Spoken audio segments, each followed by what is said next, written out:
Welcome to A Splash of Color. My name is Dora and today I'm going to show you how to paint poplar tulips. To begin, I like to paint the center and then dab it with paper towel to make it super light. That way I just know where it's at when I'm painting the petals to make sure that I don't go on top of it. From there, just continue painting petals as you normally would. This is the picture that I'm looking at. I still can't paint without looking at a picture, which there's no shame in that. Continue painting petals, and while they're still wet, drop in color. I like to drop in yellow at the tips and refine the tips as well, and then also at the base.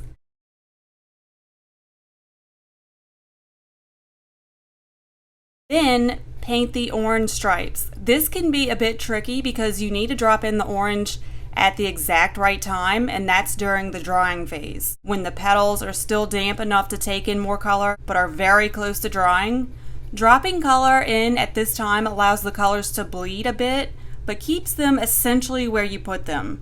If you put the orange in when the petals are still very wet, it's gonna go everywhere. But be aware that the drying phase window is only open for a very short time. I find it easiest to paint the shape of the stripe first and then kind of dot paint in, fill it in a little bit. Because as you can see on the picture there, the stripe isn't just straight across. It's kind of like in a V.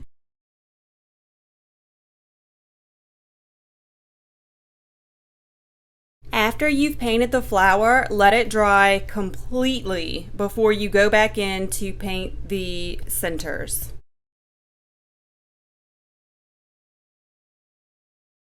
The center has these little bitty brown dots all over it, and you can definitely paint those in. I just prefer to use a stylus. I use the tip to emboss little holes, and the paint will settle there and it'll dry darker. Just remember to use the stylus when the paint is wet.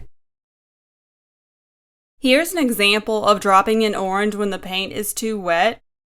Notice how the stripes end up as big blobs on the petals.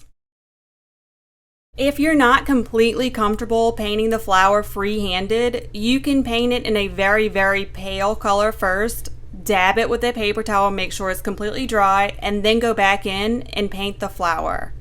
This gives you the freedom to think about which colors you want to drop in, and it also gives you a lot more confidence to paint the petals how you want them. And painting the petals one at a time like I'm doing here gives you a lot more time to play around with the different colors, so you're not rushed and constantly worried about the other petals drying.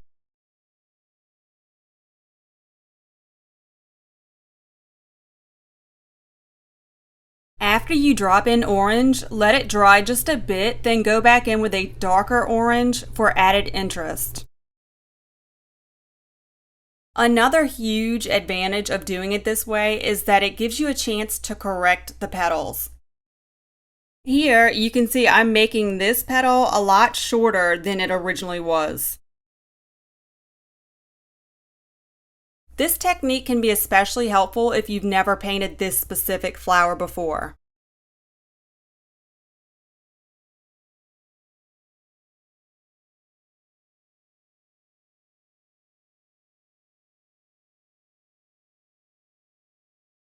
I should have painted the right petal first because it's in front, but I find it easiest to paint a center petal first so that I can paint the other petals around it and use it to determine the other petal's height. Here I paint the top of the other middle back petal just to hold its place, but switch over to the far left petal because it's in front.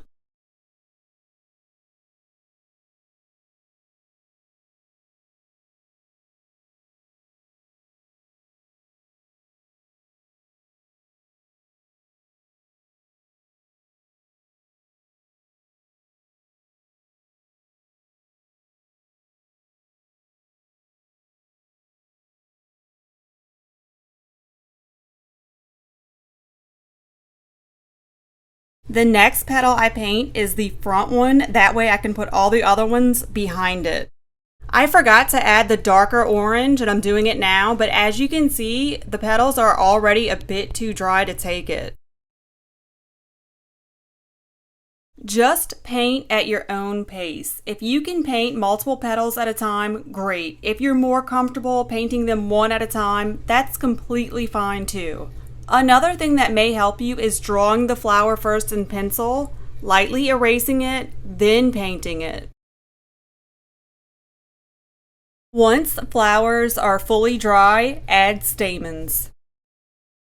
This is masking fluid. You can mask the center if you're worried about accidentally painting it.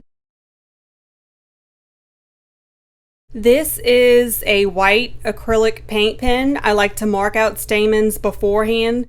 The pen is so light that if I don't like the stamens, I can easily paint over them.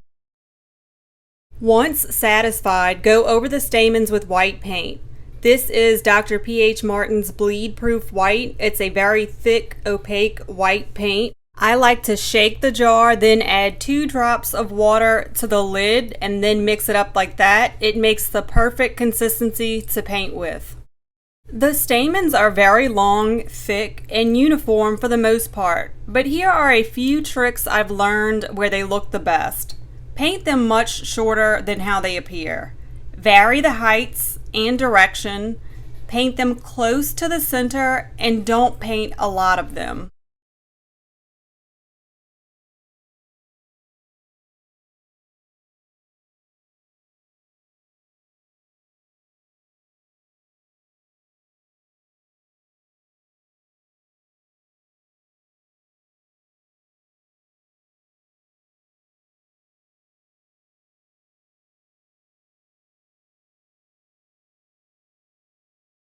Paint the side view stamens a bit differently.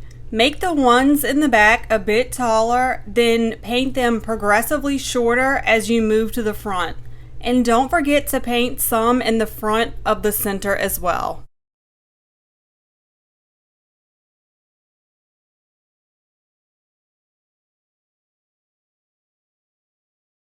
This is a side view of a flower that's falling open. Paint the petals a bit apart from each other, paying attention to the angles. Paint all the bases towards the center, and the side petals start at the top, then they go out at the bottom with a C curve.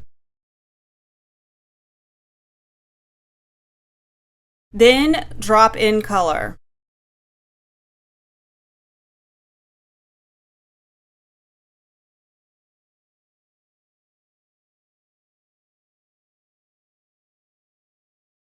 After, you can also paint leaves that fall straight down.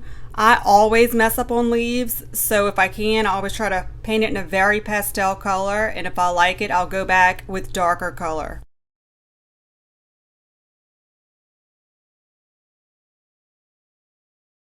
This is a new flower. It's open, but the petals are still close and tightly packed together. Paint it very similar to the last one, except this time paint the petals close together.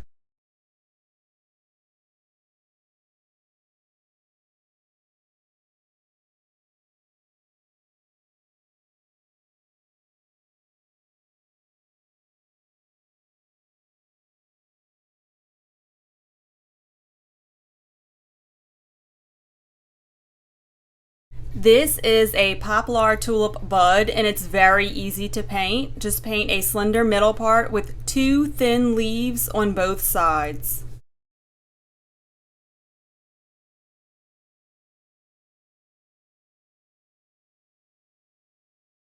Here are poplar tulip leaves. I do not recommend painting these free-handed unless you like getting frustrated or you're just really good at this type of leaf and are great with angles. I drew them with pencil, lightly erased, then went over it with watercolor pencils. It's very freeing to paint when you don't have to think about where or what to paint. You can focus on dropping in different colors and shades and basically just let loose and have fun.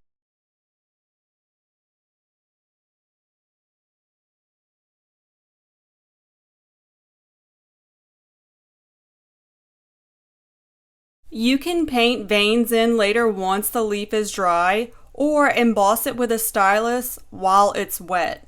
It's really convenient, and I do like the way it looks. You can control this just like you would paint. The the harder you press, the deeper the line and the darker the paint.